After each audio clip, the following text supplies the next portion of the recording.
Here's a quick podcast for all you true crime fans. The case of the missing Reeses.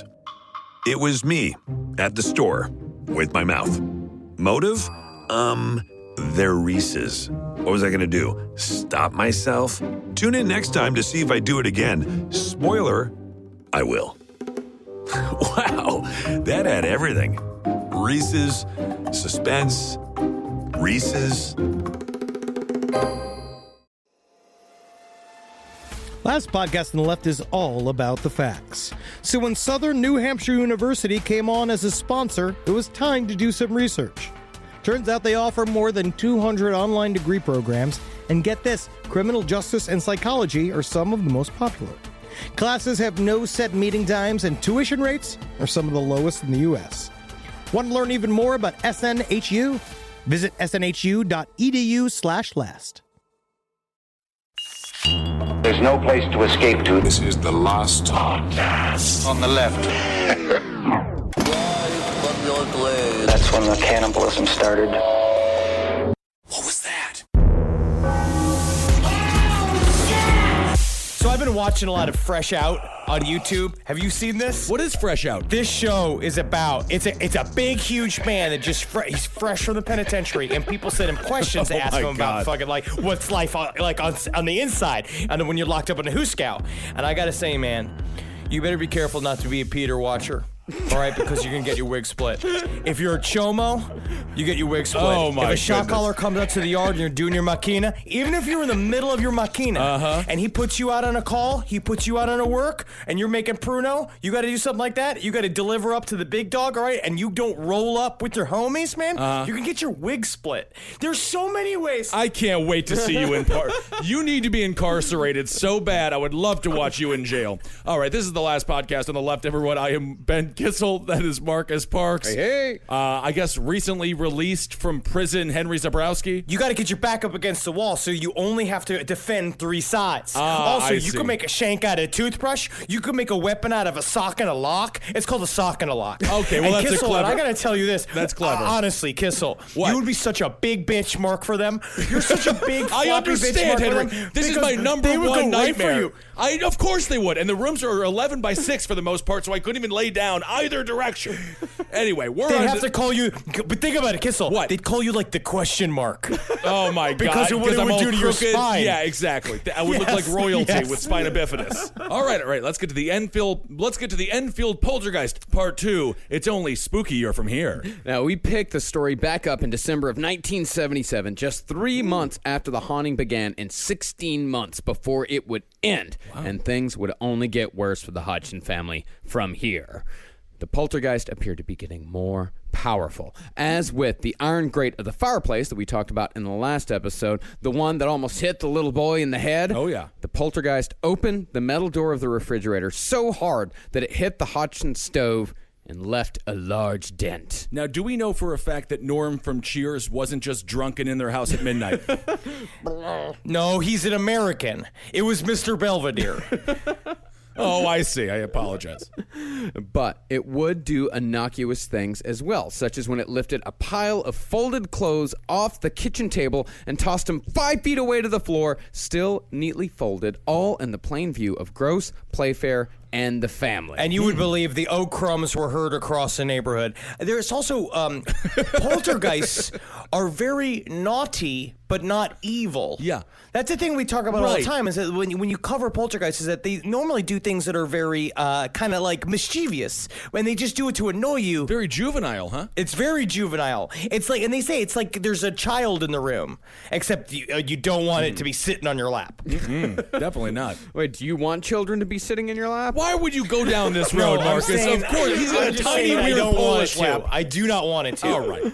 Well, fairly soon after Janet's picture drawing exhibition with the Brazilians, she and sister Margaret started sharing dreams, yelling at each other in their sleep. And in one incident, Margaret yelled, Go away, you 10 little things, running about, destroying things, like a little Dr. Seuss. Oh, that's kind of fun. That's a cute little rhyme. Playfair and Gross knew that the girls weren't faking, as they had performed the inappropriate if it was anyone else sleeping tests on them, such as forcing their eyelids apart and tickling their armpits. Just thank God for these kids. They didn't wake up during that. How horrifying is it? She'd be like, no, just making sure you were asleep. I was asleep before you opened my eyelids. It does seem inappropriate, but I'm from the SPR, so this is a part of our exercises. I need to suck an olive out of her belly button, and if she doesn't respond, she's asleep. Let me just stay asleep, little girl. Stay asleep. Would you stop treating me like a human martini, please? But they did find that the girls would answer questions during these dream episodes. Margaret was asked just what those 10 little things running about destroying things were, to which she replied, Number 1 is a baby. Number 2 is a little girl. 3 is a big girl. 4 is a very young girl, about 15. 5 is a very old lady. 6 is a young boy. 7 is getting on to about 18. 8 is an old man. Number 9, I don't know what it is. He hasn't got a face. And number 10 has gone away. Wow, well, it got scary with number 9. Good Lord. Up Yes, to that it does. point, it's just basically a DMV line. And then it got spooky there. No, she then suddenly said the name Frank Watson. Watson being the... Watson! How many times have I woken up in the night, Frank Watson? Oh, Frank Watson! Watson was the same name that Janet had written underneath the picture of the wooden bleeding from her throat, remember from the end of last episode. And when Margaret was asked who Watson was, Margaret said, The man who died in the chair downstairs. ooh, that is creepy. See, it's cute. It's creepy like that, but then if you say it, be like, the man who died in the chair downstairs, then it becomes kinda like fun. silly. Yeah, it becomes like someone's leading a tour around downtown London. Yeah, or the spookiest house in public housing. The neighbors later confirmed that Frank Watson had indeed died in a chair from a brain hemorrhage in the living room. Wow. I gotta say, that is how you want to go. On a lazy boy, aneurysm, boom. It's gun. Awesome. Oh, yeah. Now that they had proved that they could use the unconscious to, at the very least, glean information from the entity, Playfair decided to hypnotize Janet to see if he could get any more information. And to do this, he brought in SPR member Dr. Ian Fletcher. Now, apart from being a hypnotist, Dr. Fletcher was a surgeon and a member of the Magic Circle, which is a British organization dedicated to the advancement of the art of illusory magic with a C, not to be confused with ritual magic with a K. Thank you, Dog Meat. Thank you again, always saying that, because it comes down to, yes, there are parlor tricks. All right, there are parlor tricks. There are things that are to be used for deceivement and for amusement. But then there are other things used for accentuating your ability to make things happen in your reality. And I'm glad, and this man is just really good at making coins appear out of children. I get the feeling that all of the elastic on his underwear is overstretched, and I don't know why. Yes, very large man. So Dr. Fletcher drew Janet into a trance and started asking questions. Now, the first few questions were mostly about what had been happening in the house over the last few months, and Janet's answers all matched up with the evidence and testimony at hand. Then Fletcher asked a question that debunkers often point towards as proof that the girls were faking the whole damn thing. When Dr. Fletcher asked if Janet knew who had been causing all the activity, she said, Me and my sister. But people who use this as proof are completely ignoring all of the answers Janet gave following this one. When Fletcher asked why she thought she and her sister were to blame, she said, Don't know. Fletcher then asked who started the trouble, and Janet said, None of us. And when Fletcher asked what the case of the trouble was, Janet depressingly replied, An increase in unhappiness. Oh, man, it is incredibly sad. I'm almost wondering if the government needs to go and maybe take the kids away. I don't know. I'm not saying that. It just seems like these kids are so sad. They're just depressed. You can't take away children for being depressed. All right. That's true. That's Literally- big. That's nanny state stuff. I got it. One of the nicknames of London is Foggy Old London Town. It is a foggy, sad place. An increase in unhappiness is expected. Mostly, Dr. Fletcher's immediately being like, well, you should probably have a stiff upper lip then, because it only gets worse than this. Yeah. Can't wait till you have to line up for tea bags when we're in World War III. And they're just like pulling him out, like dragging him out of the house. Janet then said something surprising. Now, according to her answers, she never really paid much mind to Maurice Grosse and Guy Playfair, despite them being almost constant fixtures in her life for the previous 3 months. She said that her answers kind of implied that she regarded them almost as just furniture. She didn't even really seem to have much interest in the paranormal. Even after months of questions and attention regarding the activity, Janet still referred to the poltergeist as the Poltergeist. Oh, the Poopergeist. That's cute. That reminds me of growing up in Wisconsin when you were allowed to be drunk at 8 as long as you're wearing a kilt.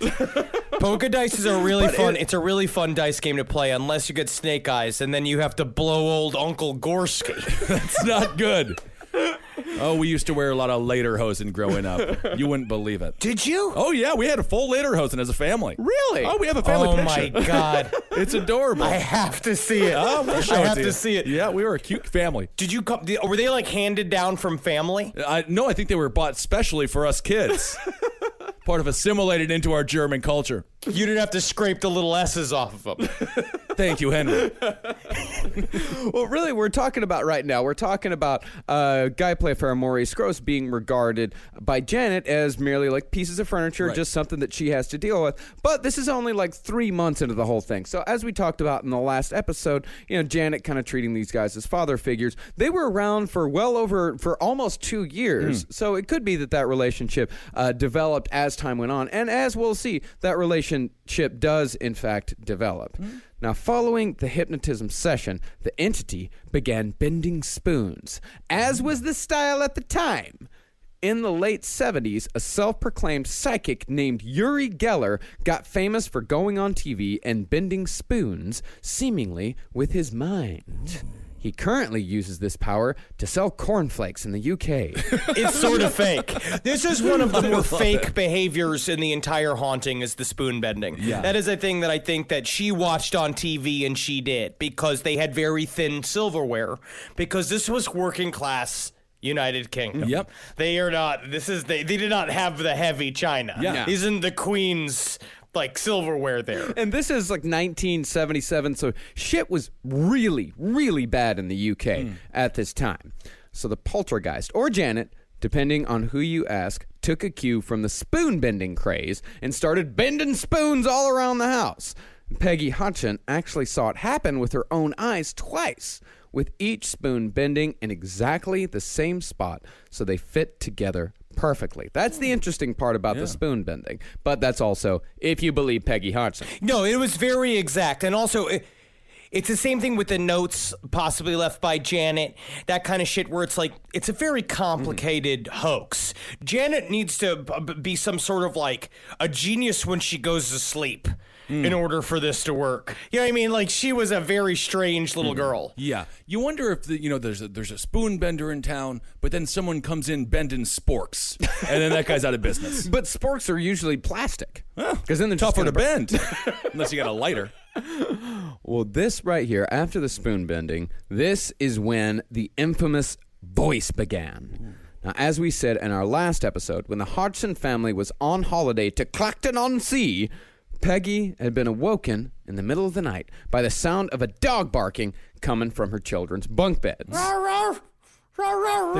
They always wanted a dog. They finally got a dead one, I guess. In December of 1977, the noises came home. It began as a combination of loud whistles and barking coming from Janet's vicinity, although the noises didn't seem to have been made by Janet herself. They always seemed to be coming from behind her. Did they see any New York City construction workers? Have you ever had a New York City? I mean, I know the whistling, but you ever had one bark at you? I get it. I honestly get catcalled all the time from construction workers. You don't get catcalled. You just get, hey, big guy. Hey, big guy. But some of them, you can tell, are just like, I'd like to ask you out on a date, but because of social standards and the homosexuality that is not looked upon positively within the community that I'm currently working with, I cannot sexually hit on you, but I can say, you play basketball. I got barked at by a construction worker, and it was an attempt to scare me. It happens to all of us. Well, concerning Janet whistling, Janet had particularly large teeth at this age. This is what I'm saying. Like, hold on. Huge. Like, you know how like when I hit puberty, my hands and my feet were the first things to grow. My hands and my feet are still at 6 foot tall, still grossly outsized for my body. They are. But they were the first things to grow when I hit puberty, so I was about 6 inches shorter. With Janet, the first thing to grow on her was her teeth. Like a mule? Like a mule. Wow. She is somewhere between a mule and she's got like an old English man's mouth inside of a little girl's body. It's kind of fun. Well, according to Playfair, these gigantic teeth made it impossible for her to whistle. Oh, she can't whistle with these. You're gonna have to chisel these down for her to whistle, poor girl. She'll never be able to play with Art Garfunkel. Just trying to shave them down like the toenails of Jim Carrey in Dumb and Dumber. But Playfair and Gross reasoned that if the poltergeist could make noise, then it could ostensibly speak. Ooh. And so contact was made. Present at the first communication, aside from Gross and Playfair, were two other SPR members named Anita Gregory and John Beloff. Here is audio from that first attempt at communication. Let me hear you say my name. Come on, let me hear you say my name. That's not my name.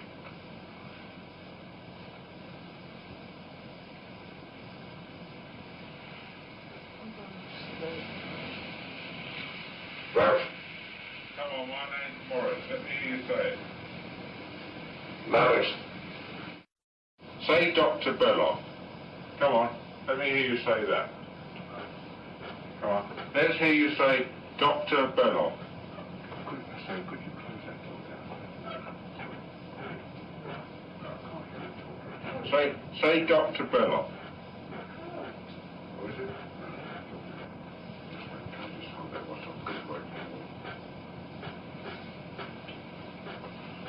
Come on, if you squeak the bed, I can't hear you talking. Now, say Dr. Belloc. Come on. Come on, say it for me, Dr. Belloc. Dr. Belloc. Ooh, that's scary stuff. Yeah, that voice is coming from an 11-year-old girl. The barks, goodness. the voice, that's all coming from a little girl. But they did the same thing, right, with the person that did the voice for The Exorcist. It was a woman that they had to strap to a chair, and she would chain smoke. They would put cigarettes in her mouth to make her chain smoke, and then they'd feed her raw eggs, do all this shit, and they tortured her. And that's what we're saying. It's very difficult for this voice to have been made by a little girl, especially if you listen to Janet's real voice. If you watch the interview when they did, like, the actual, the real footage that exists from the BBC when they were first investigating the haunting, she does just sound like a, ghost likes to play. You know what I mean? Like, it's not, she did not have the voice abilities of a Henry Zabrowski. Oh, the very talented. Hey, come on, Henry Zabrowski. Let's see a little bit of Poltergeist action here. Alright, you gotta go down like this. I'm trapped inside this. Get me outside of this little girl. I know this is illegal. It's illegal for me to be inside this little girl. Technically, in the ghost realm, that is allowed. So this was Janet. This noise was coming from Janet. This noise, this voice, and we'll hear even more from her. Okay. Now, further questions revealed the name Joe Watson. And when Miss Watson. Yeah, Frank and Joe Watson. Frank now. and Joe Double Watson. Watsons. Yeah, double Watsons. And when Mr. Watson was told by Maurice Gross that he was dead and should move on, very forcefully, I might add, Gross got a well-placed fuck off for his troubles. Wow. Yeah, he did. Man, this thing, it said fuck off you was its favorite saying. That's all it would say. Fuck off you. This is great. So it's sort of, maybe it's a bit of a Tourette syndrome or something like that. Well, we're going to get into that. Yeah. Actually, that is very much something that we're going to get into. Now, the big rub here, at least at first, was that the voice only came when Maurice Gross was out of the room or when no one was looking at Janet. But the thing was, doing that voice for hours at a time, which Janet was sometimes known to do, would have left anyone's throat rot, especially the throat of a 12-year-old girl. But she was never hoarse. No. She never cleared her throat. Never. She didn't cough. Even me just doing the voice just then is very difficult for me to do. It still hurts. And I smoke and drink and live a terrible life. And it's very difficult for me to do. Even try it.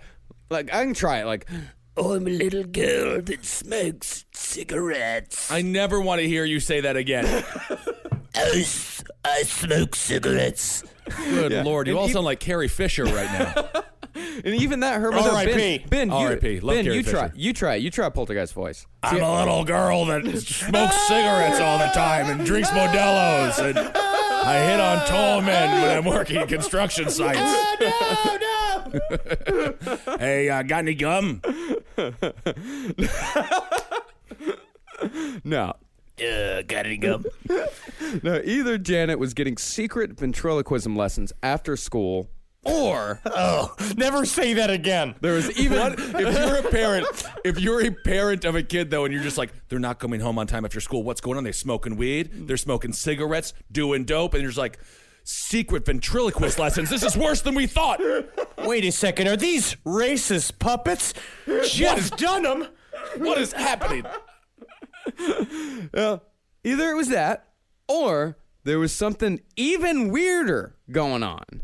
The whistling in particular is interesting. Now, I didn't know this, but sometimes whistling accompanies possession, such as it did in the case of the Devil of Mascon in 1612. And that is a story that we need to do an entire episode on. It's an incredible story. There's all this nun fucking in it. It's lesbian nuns, and like a priest is just coming in, sticking his, like, trying him out. Like he's like just tasting perfumes at a mall. He loves these nuns. Now, we might have actually covered that. Now that I remember, it seems like we've covered the Devil of Mascon before. I think it was on the Black Monk of Pontefract case. I think we mentioned it briefly. Well, we'll have to go back and listen to the audio where Henry gets audibly aroused, and we'll find out if we were covering that subject or not. Well, what I didn't know about that case, though, is that case had the same progression of loud whistling into a hoarse voice speaking through a young girl. And it is doubtful that Janet Hodgson knew about the obscure possession case from the 17th century. Right. And there was another story in Brazil that had the same exact thing. We see this story, like, they are tropes for a reason now. The idea of noises and things moving around, building to a voice coming out of a central person that's located, that is essentially what the poltergeist is attached to. It's very common now, but and back then there was not a lot of books. In order to find those books, you had to be a Dan Aykroyd. You need to be someone who's obsessed with it. You need to be working at the SPR. You'd have to know where to find this material. Well, I mean, actually, Peggy Hodgson did actually go to the library and find a book on ghosts, but it was pretty rudimentary stuff, and she just took it back and said, "This ain't nothing new to me." Oh. Ain't nothing there. I never seen a man that's dressed with a fancy wig on like back in the day. I've never seen a man with a suit on. Because I tell you one thing, I see a man with a suit on, first thing I say, is it clean? Is it clean so I can include it in the next batch? Because the water's getting hot. All right, so you want to return this? You just want to return the library book. You didn't like the library book. You got any rags? Do you have any rags around? Any buckets or scrub brushes? That's my favorites, my only friends. This podcast is brought to you by Squarespace. Squarespace is an all-in-one website platform that helps you stand out online. Yes, that's right. You don't have to smash your face with a hammer. You can just start a business. It's got everything you need on Squarespace, from securing your domain to building a professional site and showcasing your work all in one place. Let's say you want to show everybody how you can carve your ribs out of your lower abdomen so that you look more like a Ken doll. That's amazing. You can bring your vision to life with AI-powered design or curated templates, plus flexible editing tools that helps you create something that truly reflects your style, especially if you are somebody that is trying to corrupt the young men of America. That's what Squarespace is really going to help you. Squarespace makes it easy. It makes it easy for you to put all that together, and you just go to Squarespace and do it all. Thanks, Braden. Head to squarespace.com/left for a free trial. And when you're ready to launch, use offer code LEFT to save 10% off your first purchase of a website or domain. Hey there, everybody. Is your cell phone bill too much money? Are you getting that bill and you're like, hey, What is this? I can't believe for what? For 5G? Are you crazy right now? $100? I don't even barely got any bars when I'm just sitting in my living room, okay? You don't have to deal with that anymore. Are you ready for this? $15 a month. That's right, $15 a month on Mint Mobile. Yeah, baby. Get their wireless plan, because they're just sitting there on the T-Mobile 5G network, and it's just $15. Your whole life, you're just paying all this money every month. You're like, why? Where's it going? It's going to these phone companies that are robbing you. So go to Mint Mobile. Let them help you talk to your mom. So get your new wireless plan for just $15 a month. Go to mintmobile.com/LPOTL. That's mintmobile.com/LPOTL. Cut your wireless bill to $15 a month at mintmobile.com/LPOTL. That's it. There's no catch. Upfront payment of $45 for 3 months, $90 for 6 months, $180 for 12 months. Plan required, $15 per month equivalent. Taxes and fees extra. Initial plan term only. Greater than 50 gigabytes may slow when the network is busy. Includes up to 20 gigabytes hotspot. Capable device required. Availability, speed, and coverage varies. See mintmobile.com. All right, I know what you're thinking. I like to go banking, but I don't want to give to these big old banks all the time that cater to the 1%. Well, go ahead and get yourself hooked up with Chime. It's banking built for you, not just those rich jerks. And they got thousands of fee-free ATMs, because why pay to get your own money? Chime is working for you, man. You get your Chime card, you're going to get travel perks, you're going to get into airport lounges, you're going to get those chicken thighs. You know, every time I go to an airport lounge, I get chicken thighs. And you know what I say whenever I see a plate of chicken thighs? Give me more. Chime's going to get you those chicken thighs in these lounges, all right? Sure, they can serve other types of meat, but why would you when chicken thighs are so delicious? Chime is not just smarter banking, it's the most rewarding way to bank.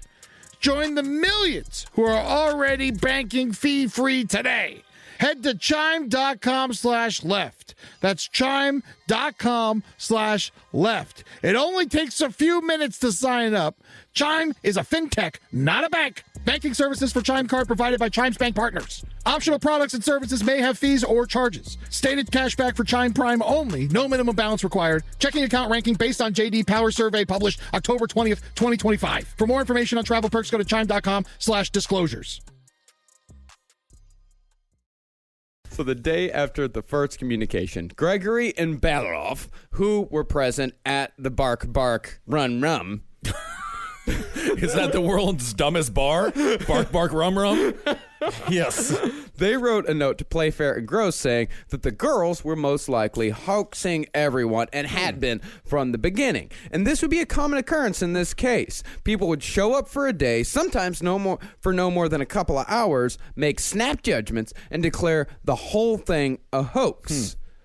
Now, despite the note, Playfair and Gross continued on. They found that the next time they contacted the voice, it referred to itself as Bill rather than Joe.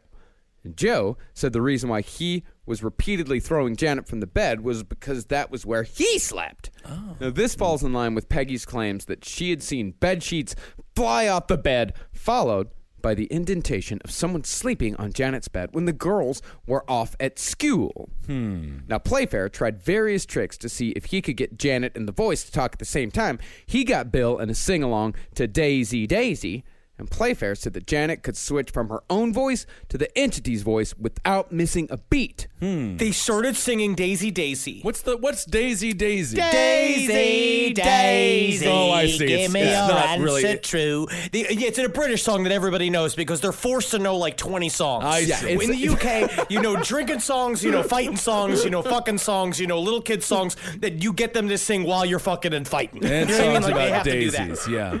Yeah, it's very simple. simple. It's not like it's the end of the world as we know it or anything like that. It's not a complicated song. Oh, okay. That is the most complicated song in the world, though. Yeah, as I learned from watching Tommy Boy. Yes, absolutely. But it's true. They started talking. They were getting this rapport with the voice, and eventually they're sitting there. Janet's got their back to them. Right, and they're because that's what they would do in order to talk to her. They would just turn her around, and she would talk at them. And they start singing Daisy, Daisy, and literally you just see her shoulders back and forth going like, Daisy, Daisy. Give me your answer true. I'm That's horrifying. Daisy, oh, for the love of you. Like a weird-ass Slipknot record. And they're just staring at it, recording it, but they're laughing. Because they think it's the funniest thing in the world, which is another just being like, what's happened in this house that this is now funny? And then they're like, this rendition of Daisy, Daisy is going to be huge in Iowa. And they have this thing here, too, where it's like Bill started laughing. Bill's going, but then Janet's laughing, too, going, and they said they were just octaves separated from each other. So, and they were started laughing together in harmony, like, one little girl. Now, I really wish we had audio of this, but unfortunately, our resources, i.e., YouTube, only got us a few minutes of the hours upon hours of audio that Gross and Playfair recorded. But what we do have is still pretty damn cool. Here's Maurice's son, Richard, asking the entity a question about itself. I want you to tell me whether you remember what happened to you when you died. Just before you died and just after you died.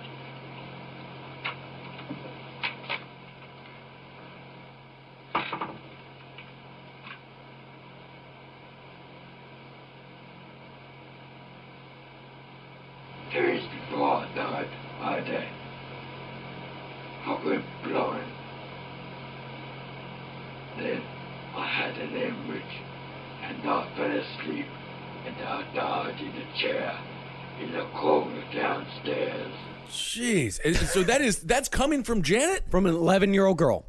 My goodness. This is that's incredible. And what you do hear, too, is you hear a marble drop as well. They talk about, like, while this is happening, remember, while all of this is happening, even if she is fucking around, even the tiniest bit, marbles are falling from the ceiling. Legos are shooting across the room. Drawers are opening. This shit has not stopped. These people have not slept in months. Chairs are flipping. They're sitting there and they're watching this little girl. Even if she's pretending, she's going ape shit. A part of it, in my mind, again, it talks about the psychedelic nature of hauntings and abductions. When you're sitting here and like, you're just now in this room of insanity. And maybe it is a little bit of a psychosomatic thing. Maybe it does crawl into the background, but it's something is using, what we're going to find out is it's her back vocal cord, so we'll go into this. But something is using her as like a little amplifier. Yeah. Well, one of my personal pet theories about possession is that I think that it has something to do with the collective unconsciousness. Like there's something in certain people's minds, something breaks open, and all of these different energies enter into this person and then speak through them, which is why sometimes you'll have people speaking in languages that they've never heard of before. Well, I heard that Janet was taking secret ventriloquist classes after school. Now, Richard, that's Maurice Gross's son, he was a little apprehensive about buying the whole story, especially when he discovered that the voice would only speak if he was looking away from Janet and would stop the moment Richard turned his head. But what really piqued his interest was that the voice stopped if Richard even thought about turning his head. And this is where, okay, I don't know whether or not I'm just so delusional and so hopeful for a sign of the paranormal, but I do think that there's a difference when they talk about in physics, right? The idea of observed and unobserved reality and how they behave differently. About how, like, when you look at something, more shit happens. There's also experimenter bias and shit like that where you can make it happen sort of by looking at it. And I kind of wonder if there's something to the idea of just the observation of the activity gives it the energy it takes to go. And that when you turn it away, it expends it. It's like you charge the battery and then you turn away and then it shoots it out the other side. Yeah, you really can't. As soon as you start filming reality, you change it. Exactly. Which, if you look at the Jersey Shore, they were actually very They were scholars, but then they put the cameras in there and they turned into alcoholics. Snooki knows how to read. Another wonderful current reference that our listeners will understand. Jersey Shore. Now, it must be said, though, that the voice shared some personality traits with Janet, such as their shared habit of abruptly changing subjects in the middle of conversation. Once, when Margaret was talking to the voice about where it came from, the voice said, I want some jazz music. Get me some now. They got him back on track, but the voice said he came from the local graveyard. When they asked him why he hadn't moved on to the next plane of existence with all the other spirits in the graveyard, he gave the coolest possible answer. He said, I'm not a heaven man. Cool. Yeah, isn't that cool? That's kind of fun. Hang out in foggy old London. What could be more fun than that? I have always said foggy old London in 1977 is heaven on earth, especially when you're in low-income housing.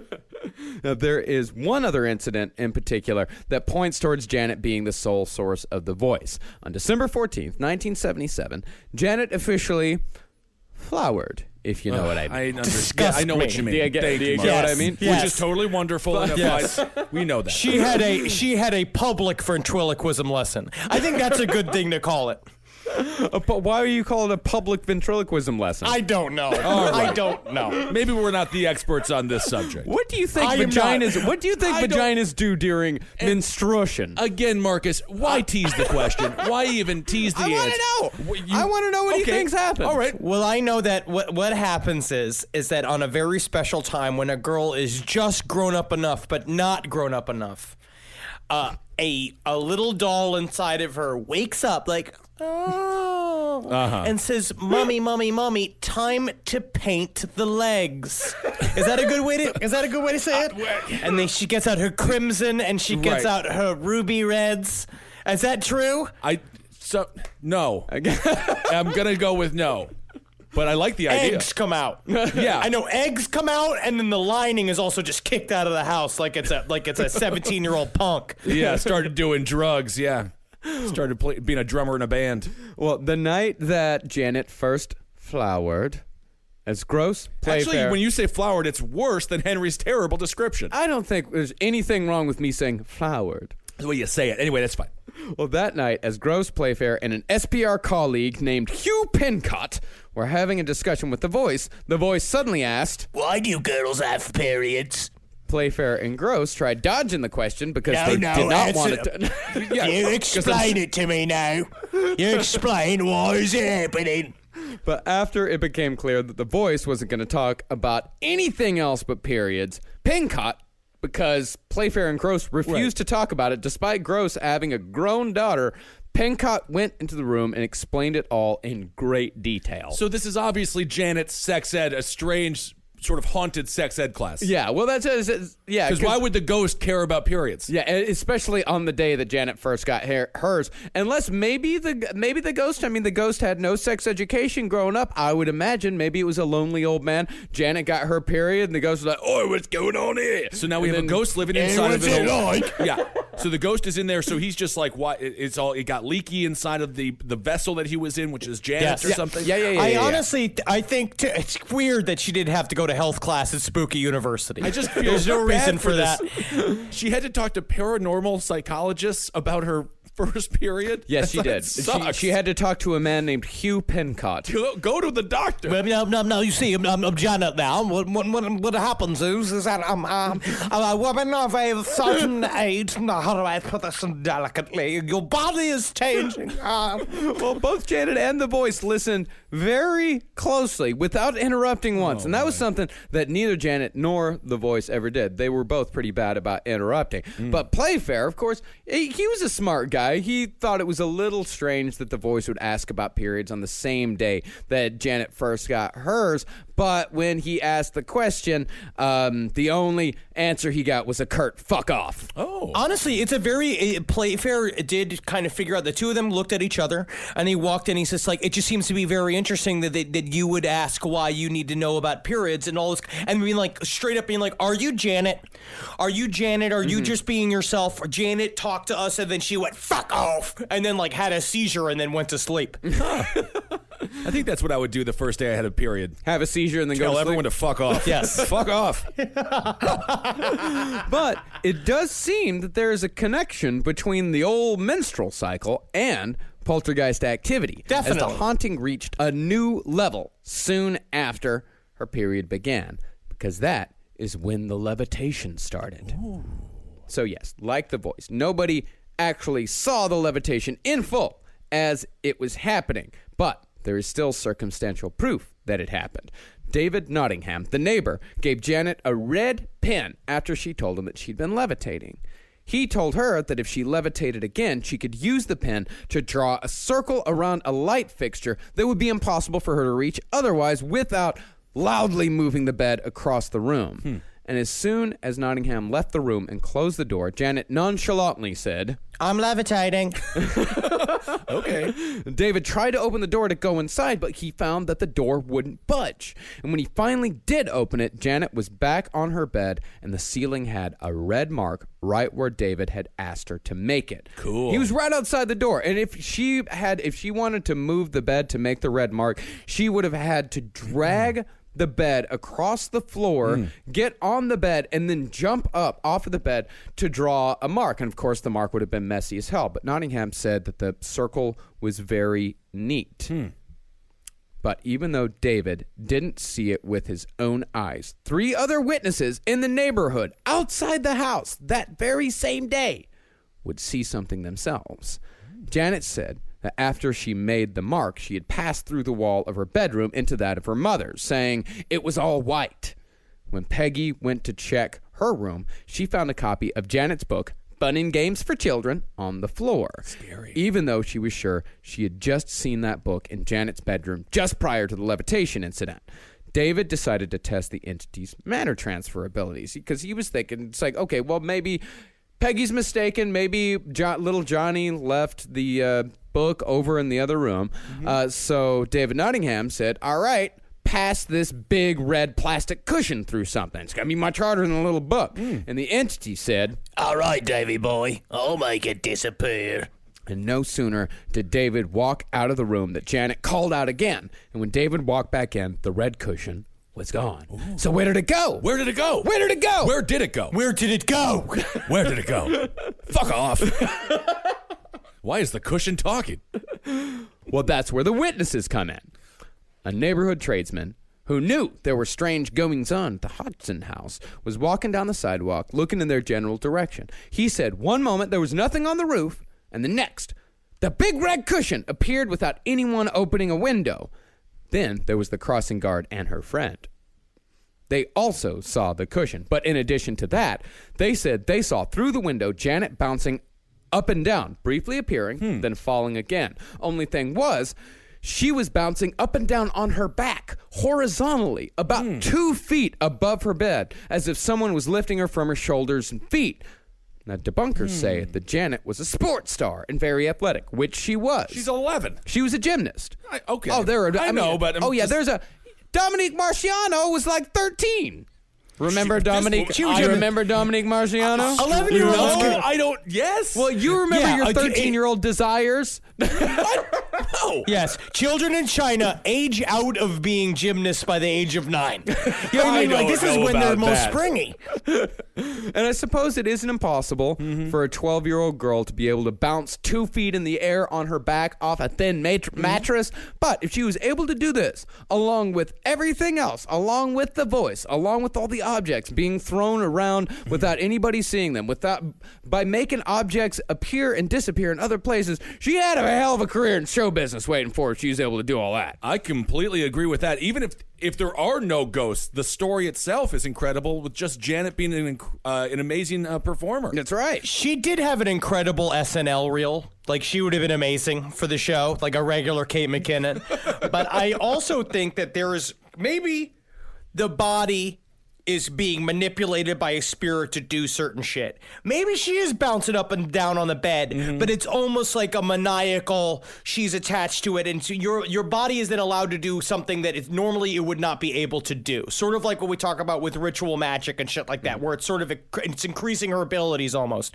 But what they all said is that the bed was an old British piece of shit and it couldn't be bounced on, and that Guy Playfair himself said, I went and I tested the bed to see the bounceability of it, and I could hardly bounce at all. Not saying that he didn't have British ankles, which means that his heels hit his ankle bones every time he puts pressure on it. Oh. So I don't know. Brutal. Insurance isn't one size fits all. That's why drivers have trusted Progressive's Name Your Price tool for years. Just tell Progressive what you want to pay, and they'll show you coverage options that fit your budget. Visit Progressive.com to find a car insurance rate that works for you. Progressive Casualty Insurance Company and Affiliates. Price and coverage match limited by state law. This is a paid ad by BetterHelp. You know, stigma shows up in a lot of different places. I know I had to explain to my handyman about the devil imagery in my home. I had to explain that in our home, El Diablo es bueno. And he reluctantly agreed. I think largely just because he was in my home and he was scared. But over time, he began to see, the devil can be my amigo. See, even in 2026, stigma can get in the way of a lot of things, right? My handyman almost didn't put up my floating media cabinet, right? You gotta get support for your mental health. Maybe you've encouraged friends to consider therapy while avoiding taking the first step yourself because you're busy, worried what others will think, or telling yourself you should handle it alone. No, you need a team. Get therapy with BetterHelp, the world's largest online therapy platform. Give me a space to slow down and talk through what's building before it feels unmanageable. So let's take a short questionnaire to identify your needs and preferences, and BetterHelp will handle the initial therapist matching work for you. Their industry-leading match rate means BetterHelp typically gets it right the first time. Feel confident knowing BetterHelp therapists work according to a strict code of ethics and are fully qualified. So don't let hesitation hold you back. Find support with BetterHelp. Sign up and get 10% off at betterhelp.com/lastpod.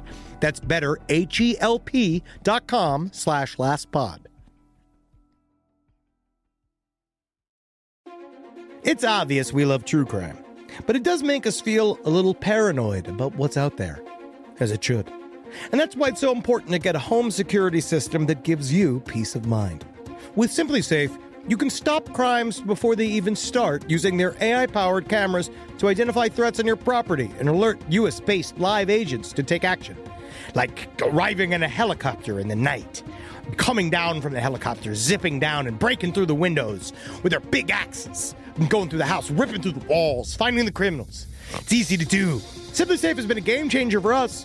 And the best part, there's no long-term contract. We've used it since the very early days of Simply Safe here at LPN, and it keeps us safe, doesn't it? It keeps all of our thoughts inside the building. Then there's the ones we let out because they have to go out because that's a part of it. But Simply Safe keeps the other thoughts safe. And for that, we say thank you, Simply Safe. And we want you to experience the same peace of mind as we, which is why we've partnered with Simply Safe to offer an exclusive discount to all of our listeners. Right now, you can get 50% off your new system by visiting simplysafe.com/LPOTL. That's half off at simplysafe.com/LPOTL. There's no safe like Simply Safe.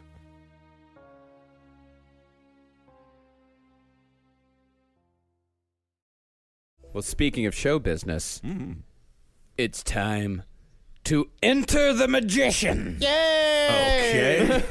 All right.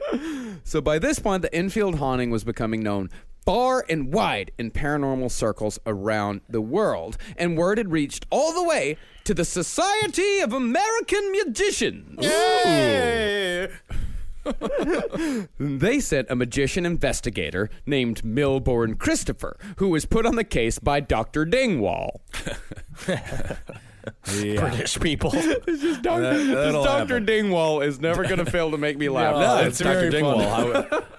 The definition of a humorous name. Playfair said that he was happy to host the magician just so long as he didn't tell the girls he was a magician because he didn't want to get the girls excited. Yeah, good luck getting a magician to shut up about being a magician. That's all they talk about. Magicians are just losers that have spent years making their fingers so quick they can fool every woman they see. But they're very good for the cloak industry. That's important.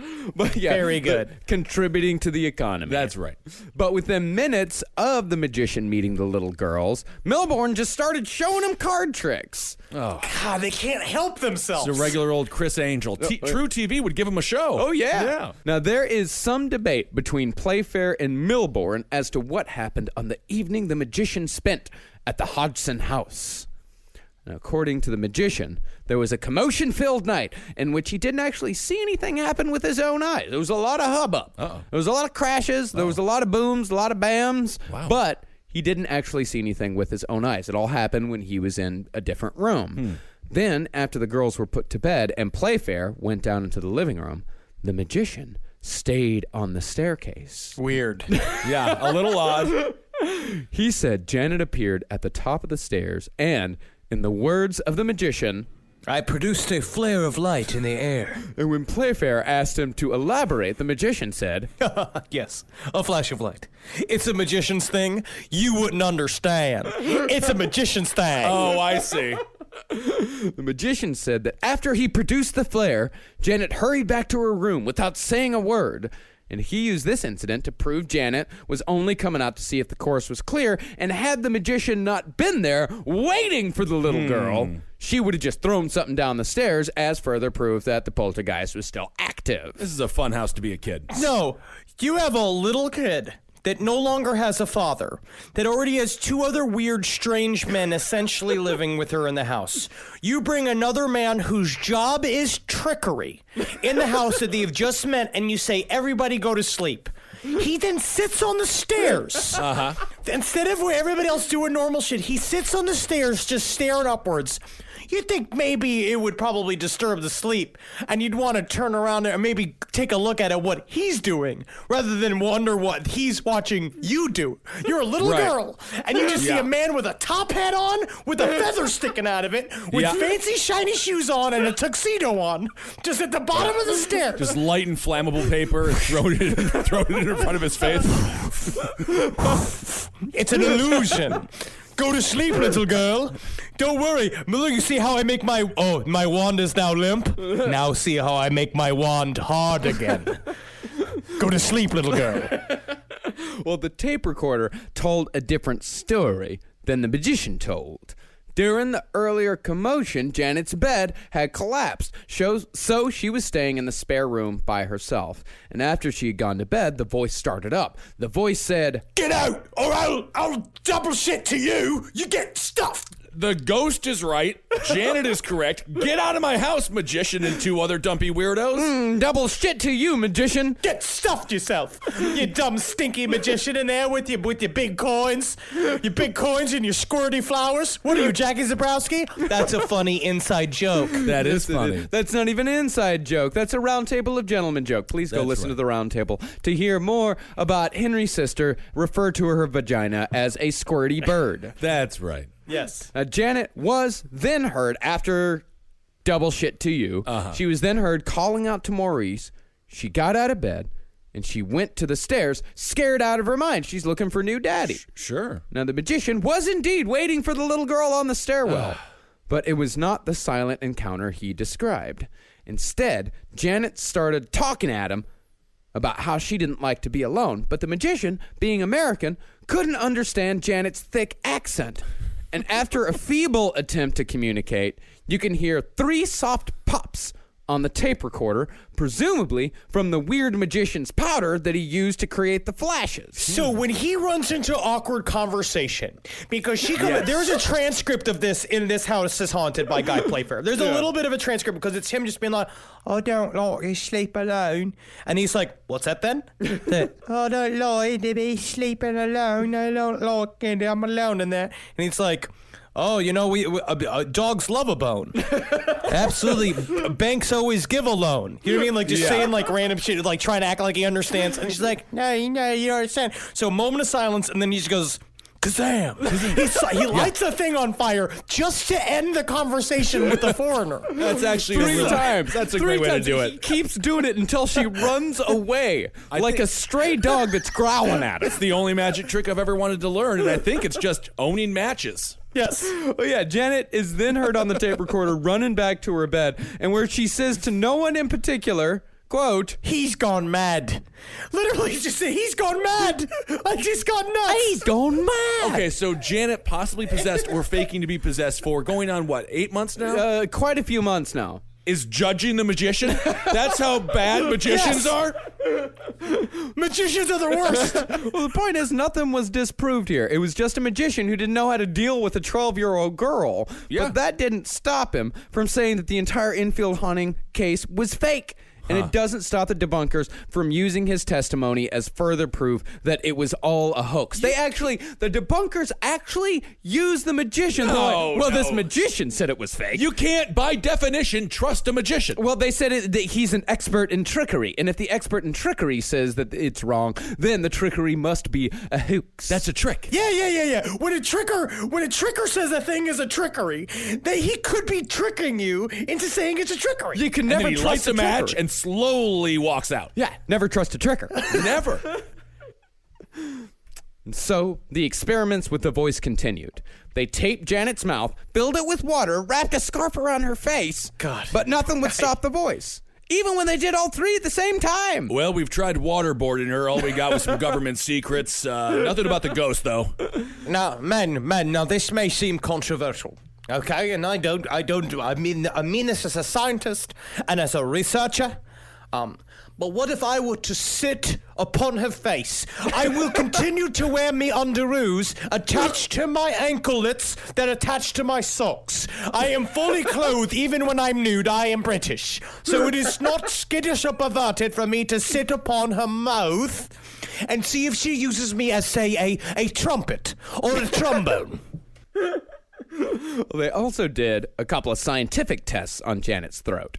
They found that the voice did not come from the front of her throat. Can I just ask real quick, where's her mom? Just literally with her fucking basin outside. She's got all the workers' uniforms piling up on one side, and she's like, ever since the coal factory shut down, the new brick factory makes these clothes extra dirty, so I've got to scrub them for hours. These are jokes about the socioeconomic conditions in the UK in the 1970s, which were quite bad. Yes. Quite bad. Oh yeah, garbage everywhere. I think I think they had the garbage strike, and New York City had the garbage strike at the same time. All I know is that the Clash was singing about it. I love the idea of garbage men making sure that we know why they're important. Now, they found that the voice did not come from the front of her throat like a voice normally does. If you speak and put your hand on your throat and just speak, and you'll feel the vibrations there. Brett Favre, touchdown. That's good. 9/11 was allowed to happen.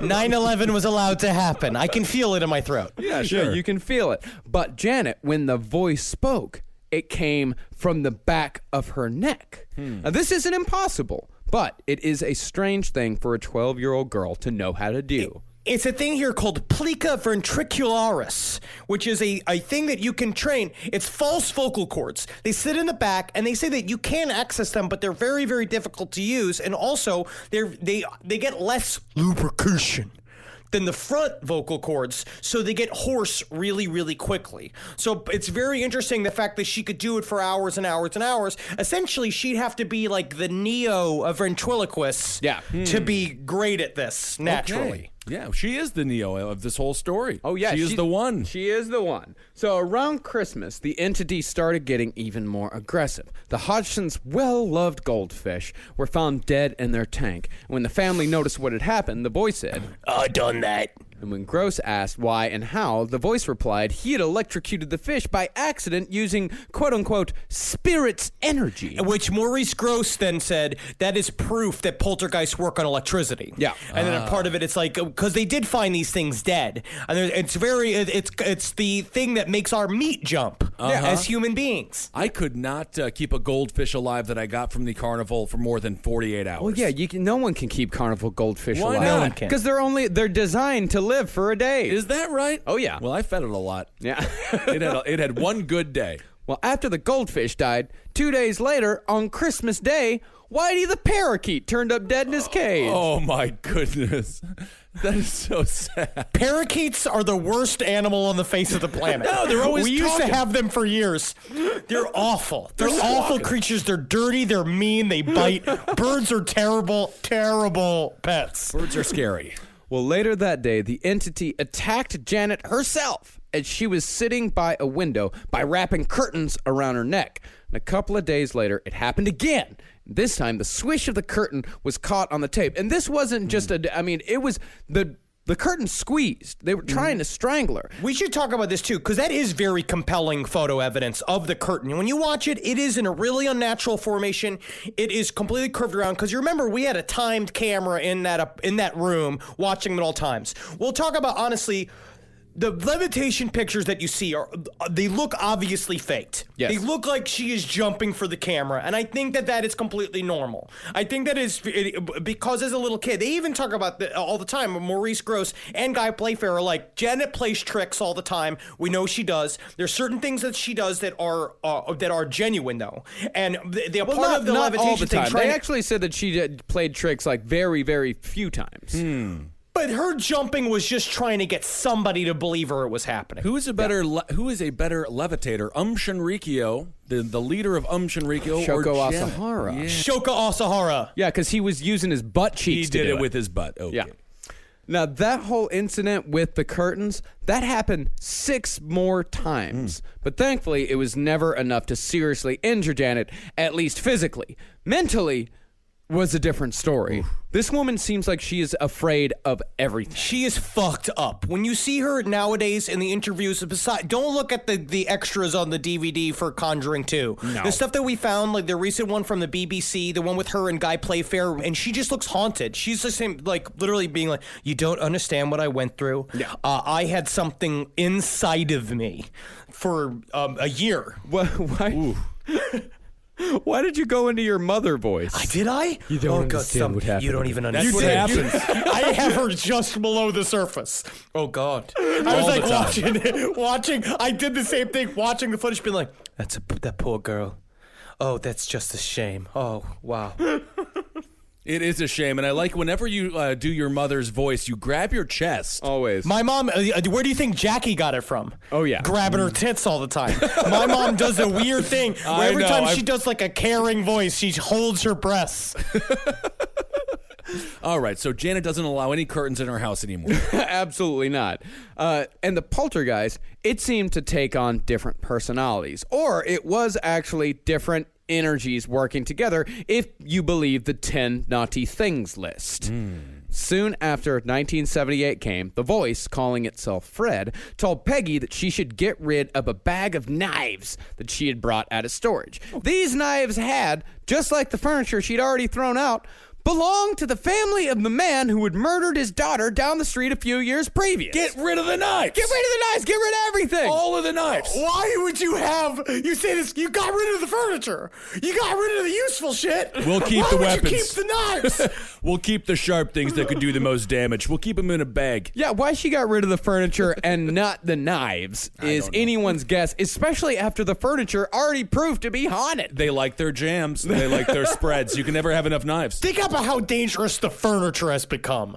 This has become the serial killer's version of Beauty and the Beast in this house, and you just have a bunch of horny knives in a bag. If just one of them has the personality of that candelabra, they're gonna be knife fucking one of those little girls in a second. Well, Fred, Jesus. Well, fucking Christ, man. Yeah, that's rough. Yeah, that's the reality of it. I don't mean to be too real.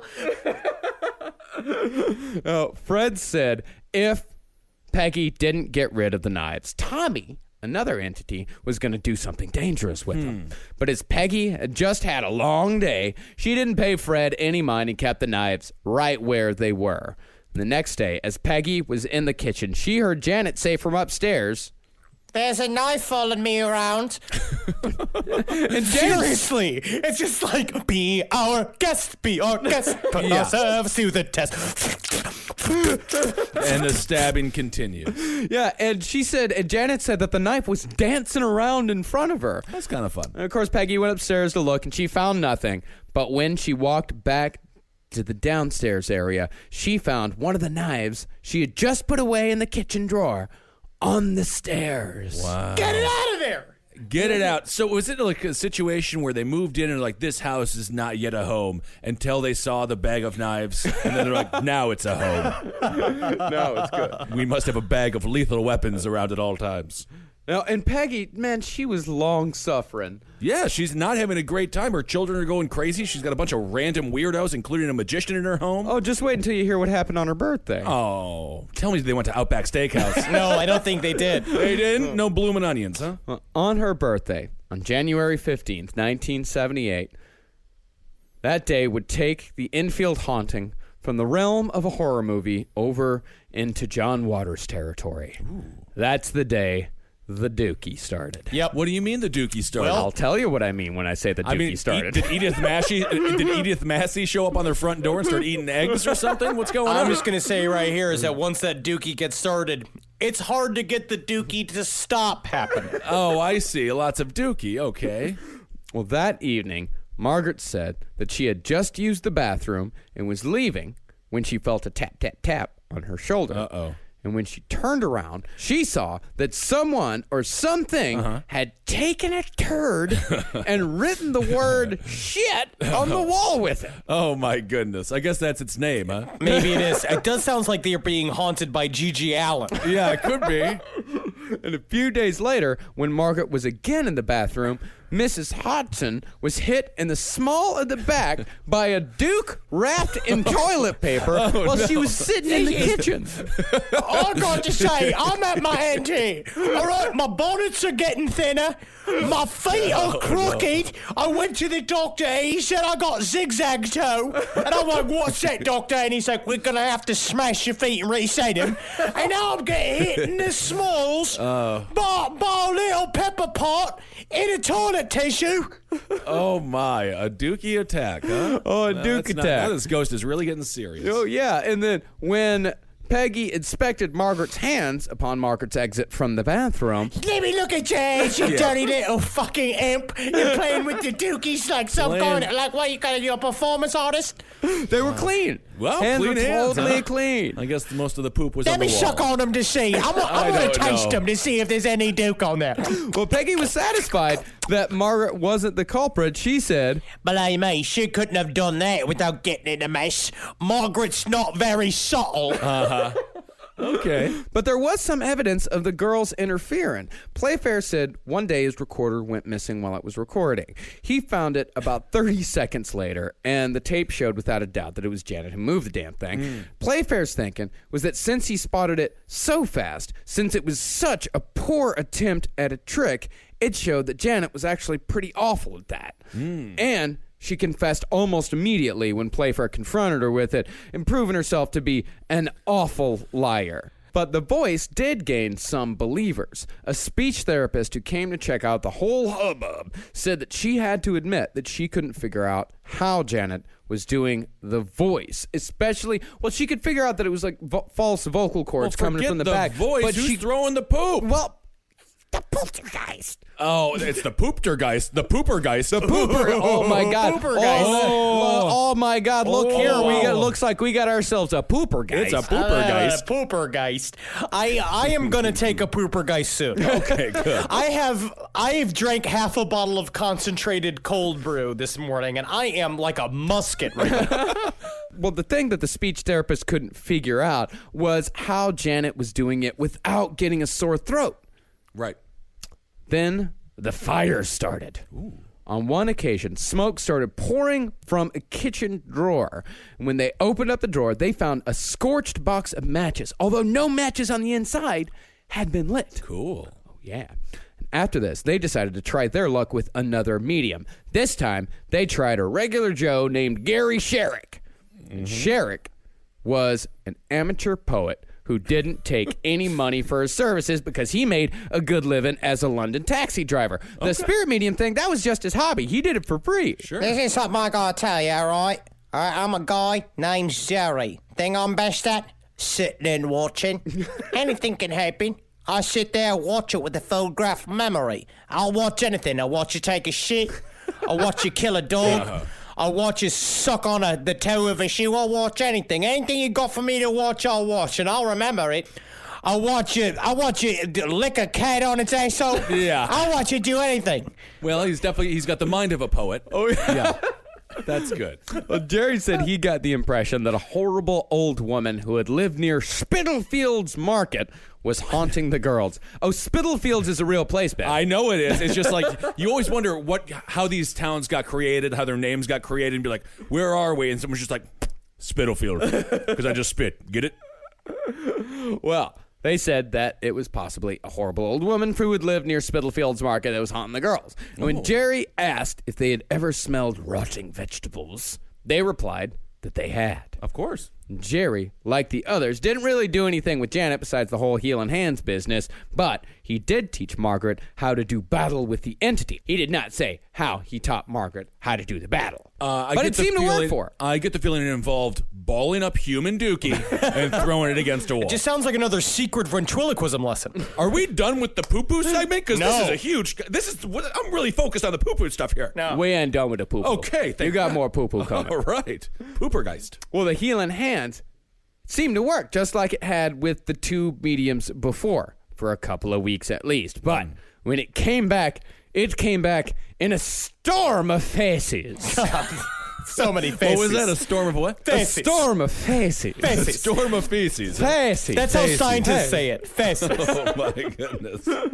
As Peggy walked in on Johnny having a bath one day, she Just found... stop. Are there any limits or boundaries in this house? He was like a 5-year-old boy. Okay. Oh yeah, parents. All right. Parents No, I still understand. walk in on little course, people of having baths all the time. Of course. Henry. Well, she found excreta smeared behind the water taps all over the wall and floating in the bath water. As if someone was, in her words, scribbling with it. It's the 5-year-old. No. No? No. Why? He said no. It's a lot of shit. Because the problem is that when they take pictures of it, you would need to have a podcast comedian's weight of shit in order to really do that. Like, I mean, like me after like several bowls of bran, like I ate a bunch of beans last night. Like, the stuff that's fermenting inside of me, I could paint a bathroom with it. But a child, it's still small. Oh, yeah. Still very tiny little Duke. Okay. All right. Yeah. I don't even want to get into and it. Ben, in the kitchen, big old puddles of liquid butt junk started forming on the floor. Hold on. Wait, what is... Okay. Oh, you know what liquid butt junk is. I understand. It's poo-poo. Liquid butt junk. Liquid butt junk, sure. Asshole sauce. This asshole sauce has been piling up inches thick for weeks now, multiple days. And this is actually what I think is very interesting, because they don't cover any of this in The Conjuring 2. No. They don't talk about this in any of the documentaries. And I think that, number one, it is the funniest form of the Poltergeist. Yeah, there's poo-poo mountains in the kitchen. It's fun. But what further proof it is that what you need is that it's going into an area where it's like, if they are faking it, these people are completely insane. Yeah. They're rubbing shit all over the entire house. And now even Maurice Grosse sat with Janet, because a part of it was like, he asked her, why were you fucking with my recorder? And he said, I want to make sure that you guys never leave, because she was she loved having them in the house at this point. And then as it started happening, he's just like, he started talking with her, being like, so it's like, are you faking this? Are you doing this? Yeah. And she's like, I'm not, but it's really starting to get boring now. She thought that the whole thing was boring. Yeah. She hated the whole thing. Like, it just became a tedious. nuisance because... So this poor girl was so desperate for a father, she didn't want them to leave, so she went to DEFCON poo-poo and just created this entire thing so they would stay. No, you also, misunderstand. where is the magician? You misunderstood completely. Okay. Moving the tape recorder. That was what she did to keep Maurice Grosse I around. see. No. She wasn't doing the big old liquid diarrhea. Who's creating the mountains of Dookie? The Poopergeist. All right. And here's the interesting thing about it is that Maurice Grosse actually collected some of it. A good old stool sample. Okay. All right, we're going to take a look at this now. All right, everyone, look. There's a sample from the ash juice that we found earlier this afternoon. Let me just... I'm getting notes of my goodness. I'm getting notes of burnt. You're a sommelier of poopy. Oh, this is mine. This is definitely mine. I'm sorry, I mixed the samples. Well, he got a sample and he took it to a fellow scientist, and the fellow scientist said, "You put me on, mate. It's his cat piss." Oh, Yeah. okay. It was I don't cat think piss. it should be fellow scientists. I think there's one He is a scientist. and It scientist. wasn't the man bringing the poo-poo. He's a parascientist. A parasite Your scientist. racism against our kind is what keeping legitimate research. Fake scientists are not a race. Well, the voice at this point, I mean, besides the whole poo-poo thing, the voice started getting weirder, and it stopped caring whether anybody was looking or not. It started getting completely out of control. Here's one more example of where the voice was at this time.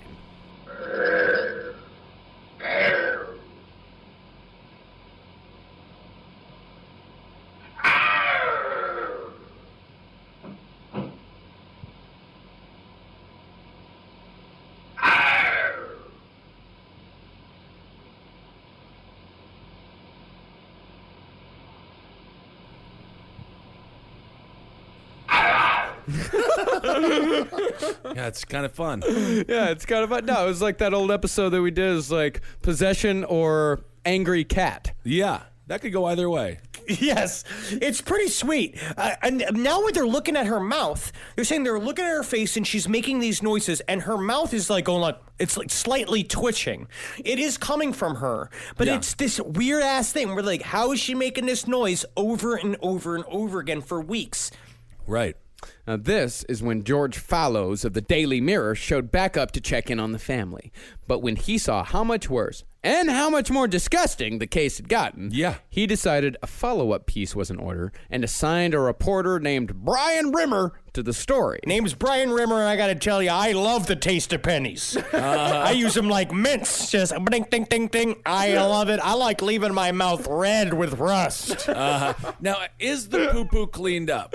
Yeah, the poo-poo, they're not just leaving it around the house. Okay. They're not animals, Ben. Well, Now, Rimmer decided it was time once and for all to get to the bottom of the voice. So he enlisted the ventriloquist, a man named Ray Allen. Just when it couldn't get any nerdier, they brought in a ventriloquist. But think about how many, because not only did we had a magician, we've had at least 15 scientists, we got a ventriloquist now, we also had another dude that was a famous sufferer of a haunted house. His name was, that came in, that said the same thing, Matthew Manning. He also came in. This is incredibly documented. Oh, yeah. There's so many people who are just showing up being like, what the fuck is happening in here? And it's all just weird old men. Well, Brian Rimmer, Ray Allen, and 3 other people showed up around 8 p.m. one night to the Hodgson house completely unannounced.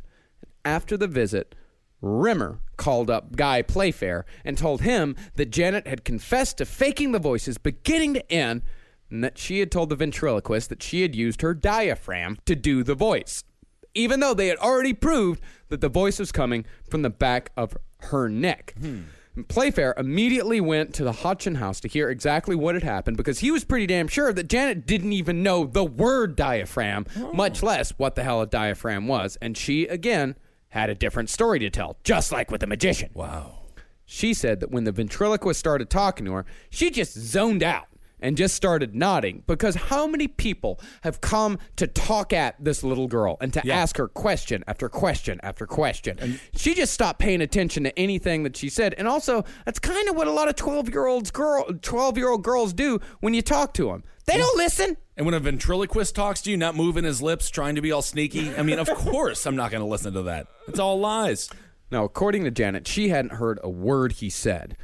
Now, the article entitled Ghost Hunters Clash Over Mystery of Spoof or Spook Kids. Ooh. It did claim the voice to be a hoax, but to its credit, did not discount any of the other phenomena. And the phenomena did continue, with the apparitions returning in full force. Both Margaret and Janet saw an old man with long fingernails walking through their room at night. Peggy saw a child dressed in a nightgown floating out of the bathroom and saw a partial apparition of a man from the waist down walking up the stairs. But the creepiest incident happened to Peggy's brother. He saw a man, solid as anything, just sitting at the Hodgson's kitchen table at 5 o'clock in the afternoon, looking out the window. The brother closed his eyes to blink, and when he opened them again, the man was gone. And replaced with a pile of poop. No. No. What if the man with no waist walking back and forth was just so jealous of that people could poop because he had no butt as a ghost? Oh, that would be the That worst. he was just doing it as a revenge. Oh, yeah. So finally, in July of 1978, the family decided to send Janet away for a little while. She stayed in a hospital across the Thames for a couple of months, and the activity died down, but not completely. For example, the whole incident with the brother and the men in the kitchen happened while Janet was gone. And Margaret was mostly free of the activity, using the unnamed powers that she learned from the taxi driver. What did she learn? I don't even want to know. I don't know. They didn't say. The secrets of a taxi driver. It's a secret, Ben. Yes, only taxi drivers will know. Ooh, did she get some taxi cab confession? I don't want to go down that road. Doctors found nothing wrong with Janet physically or mentally, and so Janet came back in September of 1978, hopeful that it was all over and done with. But within 30 minutes of her being home, she saw the same apparition of a child in a gown that her mother saw. After a few more months, they decided to try one more medium, a Dutchman named Dono Gemelig Meling. Oh, of course. Who had personally brought 2 Dutch poltergeist cases to an end. Dono came to the house, got to know the family, and went out traveling on the old astral plane to see what he could find. When he came back, he said that he was positive that a 24-year-old woman was involved in the case. 24 happened to be the exact age Maurice Gross's daughter Janet was when she died. Wow.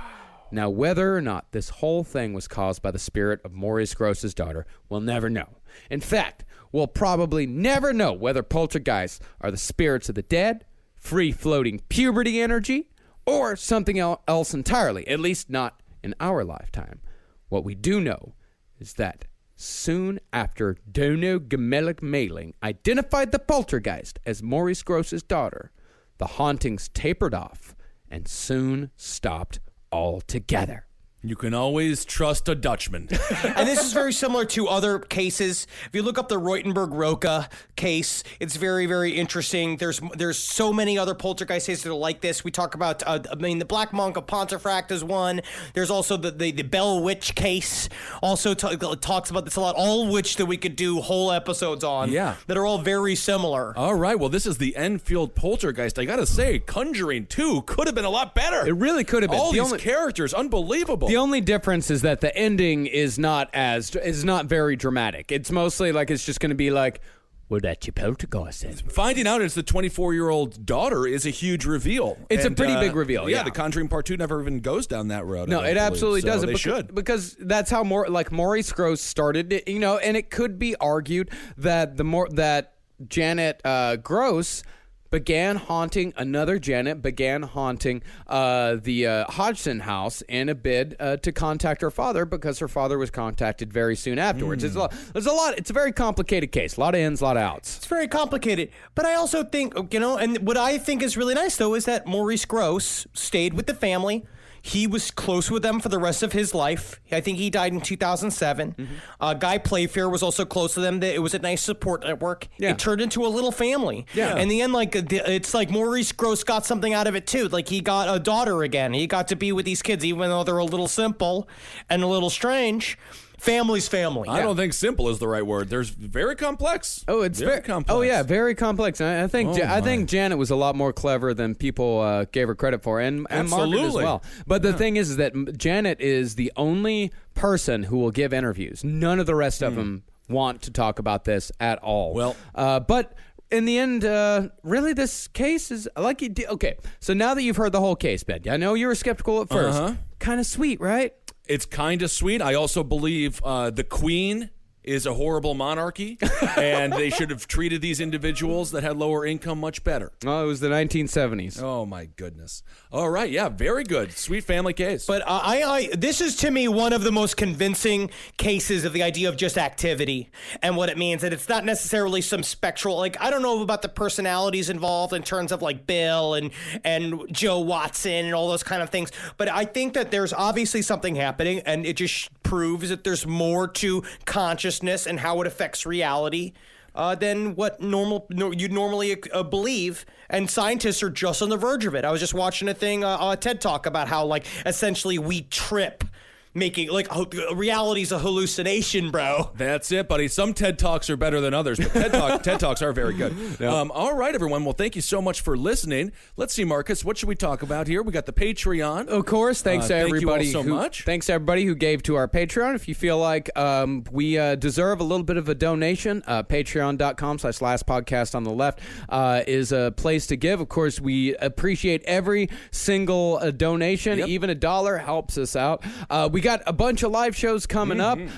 We have shows coming up in San Francisco at the Outside Lands Festival. We got Vancouver. We've got Calgary. We've got Toronto. We're coming back to Toronto. So much Canada. And yes, I gotta say, I love it. We had a great time in Montreal at the Just for Laughs Festival. Cannot wait to go back to that awesome record store in Toronto. It's called, like, She Said Boom or something like that. It's the best record store I've ever been in my life. Cannot wait to go back, but that's going to be a part of the Just for Laughs 42 Festival. So just go to that website. It's like jfl42.com or something like that. That's going to be in September. Then we're going to be going to Pittsburgh the very next day. Then we're going to be going to North Carolina. And then, or maybe it's South Carolina, Carlsboro, wherever that is. One of the Carolinas. And then we're going to be rounding out this year in Omaha, Nebraska. So we can't wait to see all you guys in all those states. All that stuff is available at lastpodcastontheleft.com. You can get ticket sales for all that. That's it. All right. Hail yourselves, everyone. And don't forget to check out all the other shows here. Abe Lincoln's Top Half for Everything Politics, Roundtable of Gentlemen, Page 7, Sex and Other Human Activities, Movie Signs with the Mads, Wizard and the Bruiser, and all the other great programs here. Marcus Parks, you're doing a good job, buddy. Thank you. Hail yourselves. Helgeen. Magustalations. Don't get haunted. No. Do not. Everyone's talking about protein lately, but how do you actually get enough of it? Muscle Milk. Muscle Milk has a great tasting new formula with no artificial sweeteners, flavors, or added colors. It's high quality, complete protein designed to support healthy muscles with fewer ingredients than the previous formula and 26 to 42 grams of protein. For when you're stuck in meetings or need a post-workout recovery. Available in chocolate, vanilla cream, cookies and cream, and strawberries and cream. Try the new great tasting Muscle Milk today. Available in stores nationwide. Muscle Milk. Protein for all.